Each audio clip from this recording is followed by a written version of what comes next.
All right. So today we're going to be talking about MorphEQ, which is the new-ish plugin from Minimal. Um, and this thing is really cool. I want to talk today a bit about what it can do that nothing else out there can really do, as far as I can tell, and kind of what sets it apart from other conventional EQs and similar sort of effects. So yeah, with that said, let's just kind of jump in here. I think the first thing is just, you click add a point, it makes a filter type. You can change your filter types here, blah, blah, blah. That's great. That's an EQ. That's what an EQ does. So awesome. The next thing you're going to notice is you have these big knobs right here. And this is the meat of the plugin, is what all these knobs are doing down here. And these are basically going to allow you to affect all of these different EQ bands as a unit. And this idea comes from a few things. So first of all, before we get too deep into this, if we wanted to automate two filters at once, and this is something I run into all the time when I'm trying to do complex automations in like ProQ or something. So say we have these two kind of peaks we want to modulate, right?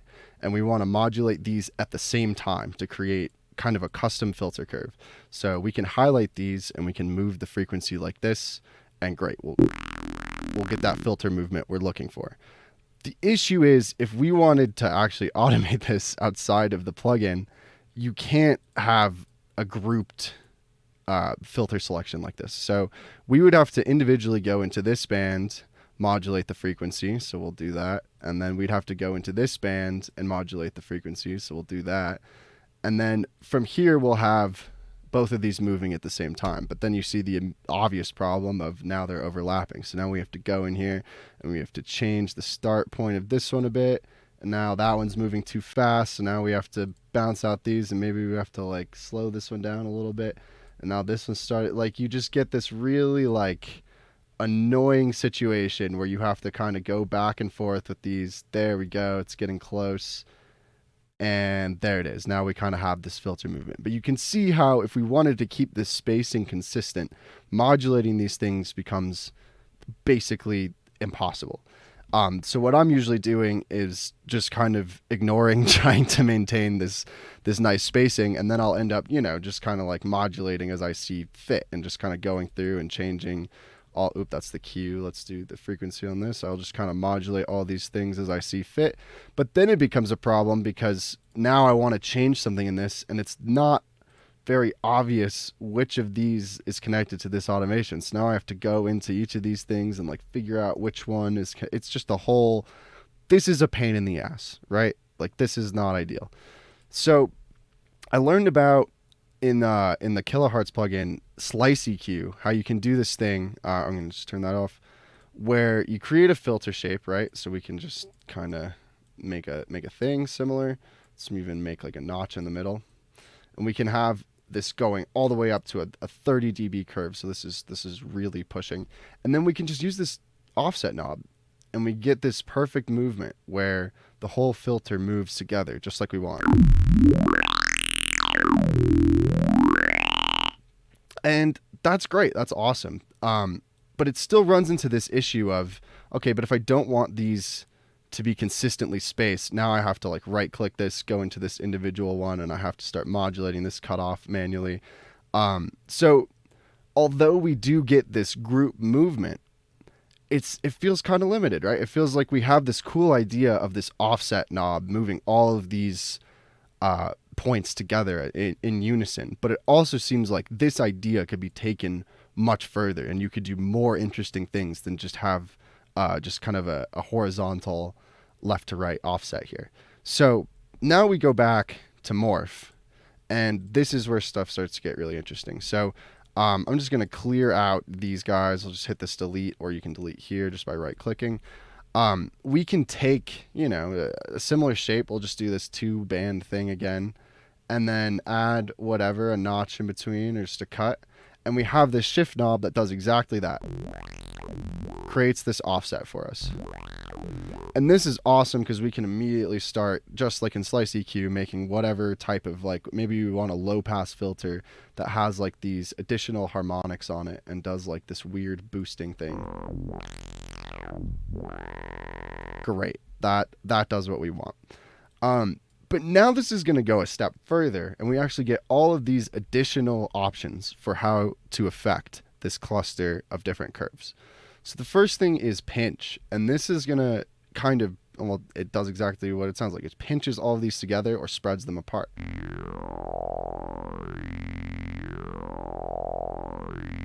So that already adds a whole other dimension of control to what we're doing here, because I can move this and I can pinch it. Great. So that's awesome. What else we got here? We got spread. So this is going to actually create, it's going to clone this filter set on left and right and then offset them a bit. And you can see this visually, how it moves them. This can sound really crazy. So you get this weird stereo effect, and that's great. The last knob we have is scale, and this is something similar to like we'd find on ProEQ, right? Where we can go on here and we can bring the gain scale down to kind of lessen the overall effect of the filter. But what's unique about this one is this actually flips past 0 into negative, and we can actually invert all of our filter shapes.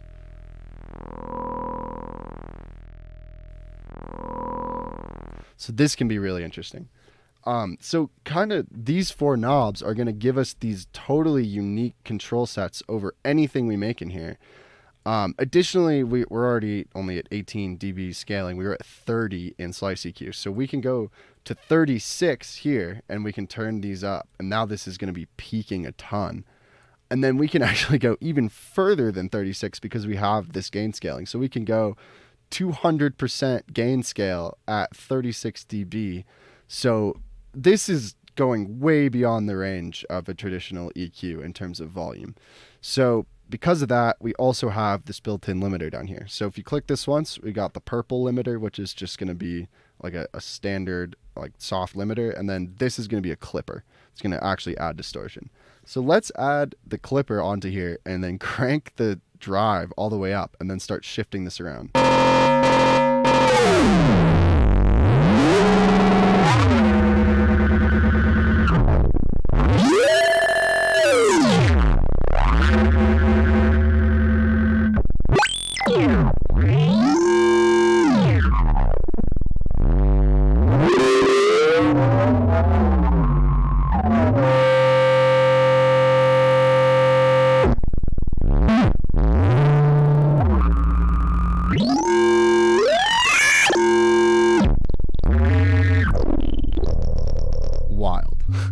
So right off the bat, we already have the ability to create these not only really interesting movements out of this cluster, but also we can clip it super far into this limiter here, and we just start getting the most wild distortions. So if we bring this scale back, this allows us to really easily hone it back into something a little more tame. And then you can hear the kind of more controlled movements.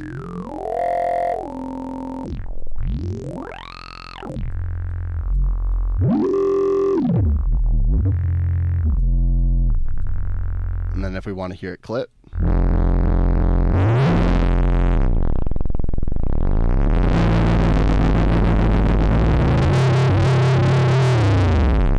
crazy.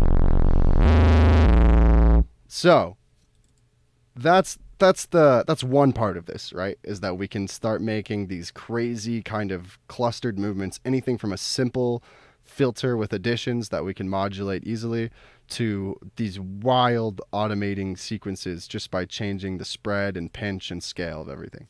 So awesome.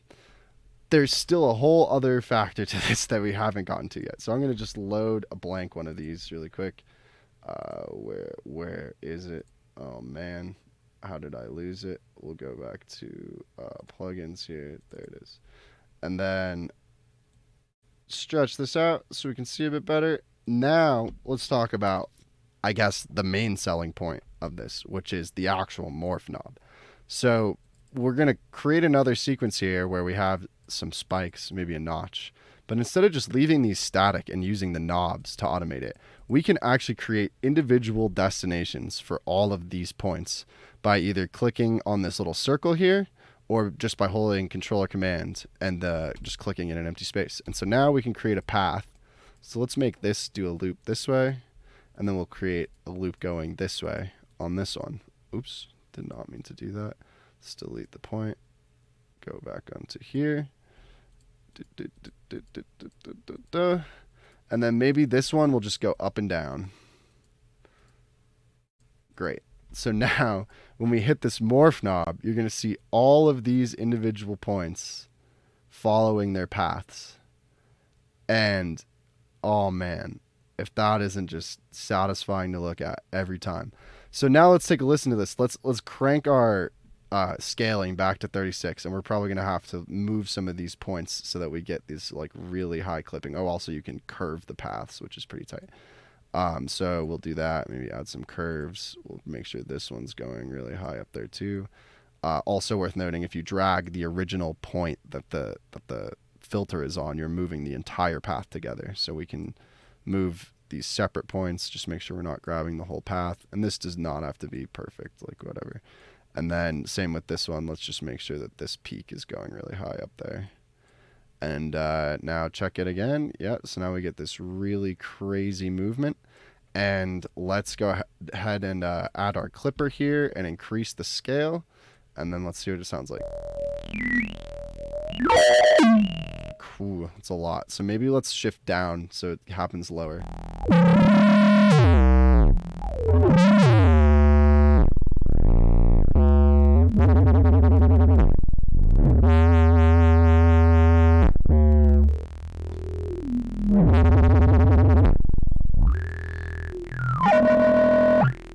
So that's kind of cool. Maybe let's do something more experimental though. So now that we understand how that works, instead of trying to create this neat little pathway system, I'm going to just start making things and sending them all over the place. So we're going to send like, there's no limit. You can just keep adding paths and points. As long as your computer can handle it, it'll let you keep doing it. So we can just really send this to the moon here, make so many points, so many paths, see just what happens. Let's change this down to a peak instead of a high shelf there. I don't really want these shelves. I mean, this is just utter lunacy. So now we have all these different paths, and when I turn this knob, sure enough, there they all go. And we can just kind of see what this sounds like.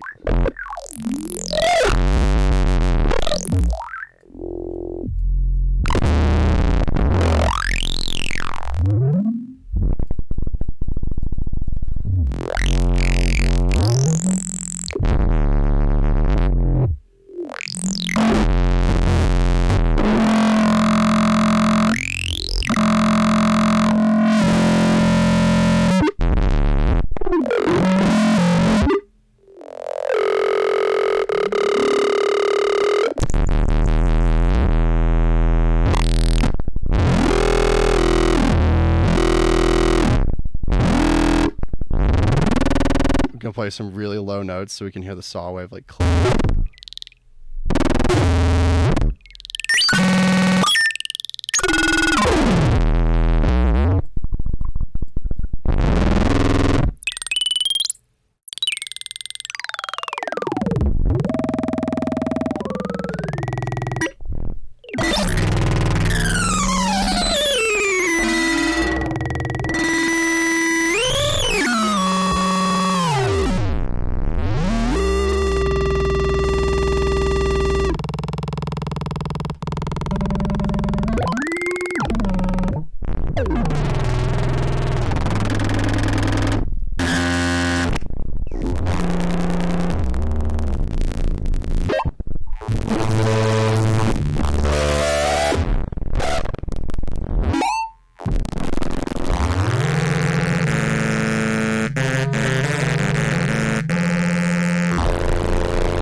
Anyways, yeah, it's pretty wild. What would happen if we just put like a random LFO on all these different things?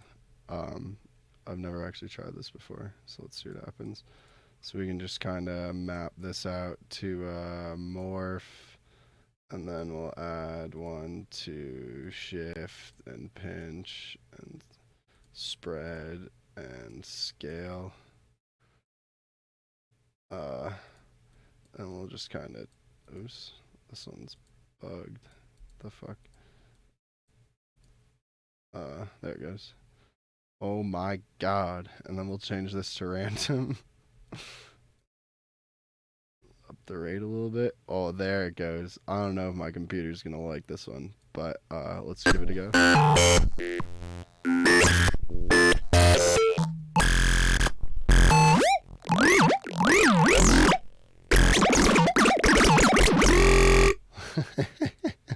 And then we can go in here and we can like change the min max values around and like flip some of them and just see what happens. I don't know.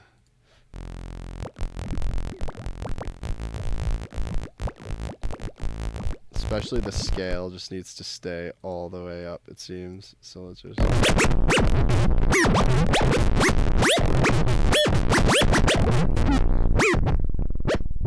And then we gotta get pinch on there.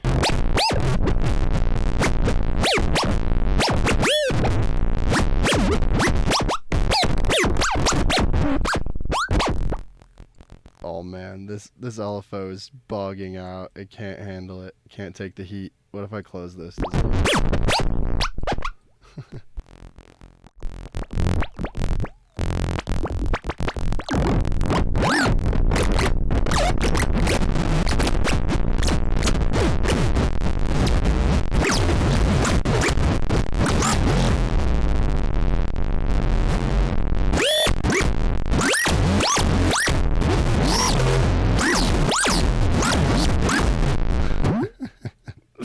Alright, I think we sufficiently destroyed this saw wave.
Alright, I'm just having fun at this point. But yeah, keep in mind that we're literally just putting like that through it. Like there's nothing going on at all in this source. So you can imagine as you put crazier source sounds into this and really dial in all the automation, like whew, it goes crazy, man. This thing goes crazy. So I think that's most of the features. Just make sure I covered all my bases here. You also have, I'm going to just create a new one of these because that thing is cooked. Yeah, there it is. Now I actually see it in the folder. There we go. We have the magic Q, which basically is like Pro Q, where it changes the Q along with the gain in some way. That's smart. I don't know. I just leave that on. And then you can solo individual things, so that's cool. You can do global dry wet, which is cool. You can change the input, which can have a big difference when you're doing these clipping sort of things. I guess the main one I didn't go over is series versus parallel. So instead of having this run through each of these different bands one at a time and create like one giant summed thing, you can have it run through each band separately in parallel. Which that's going to have a much more subtle effect than what we were just doing. So me being me, I just like to break it. But if you want something a little more actually like, I don't know, meticulous or just like careful, you can start to put these in parallel.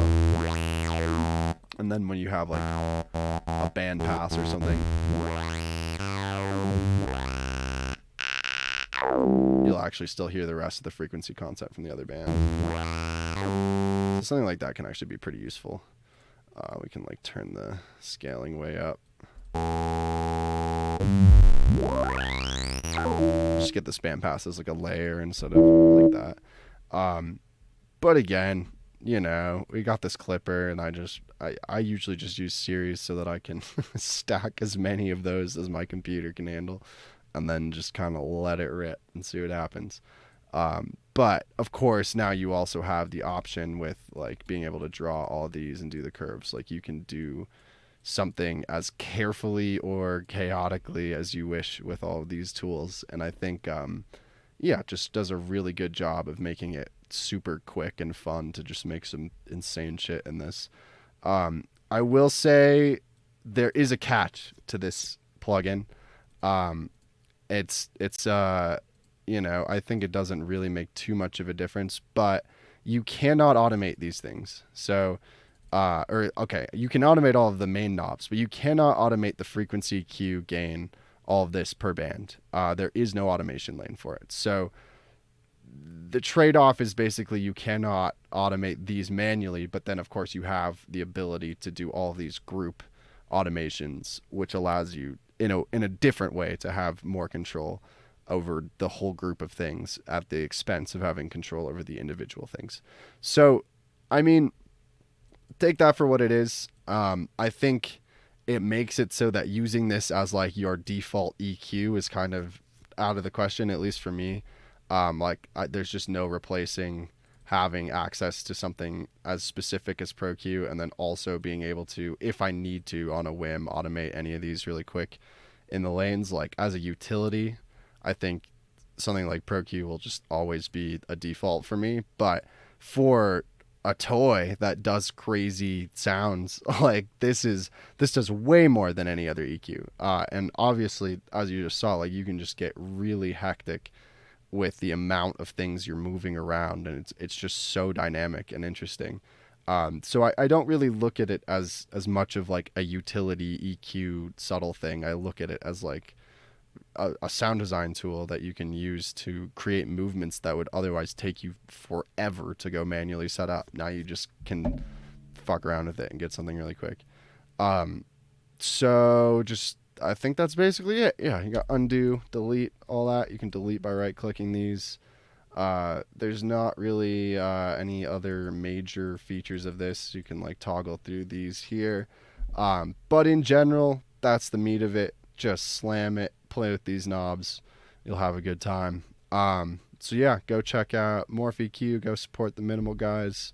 They got tons of cool stuff in the works. They're always making crazy things. So yeah, that's it. Catch you guys in the next one. Cheers.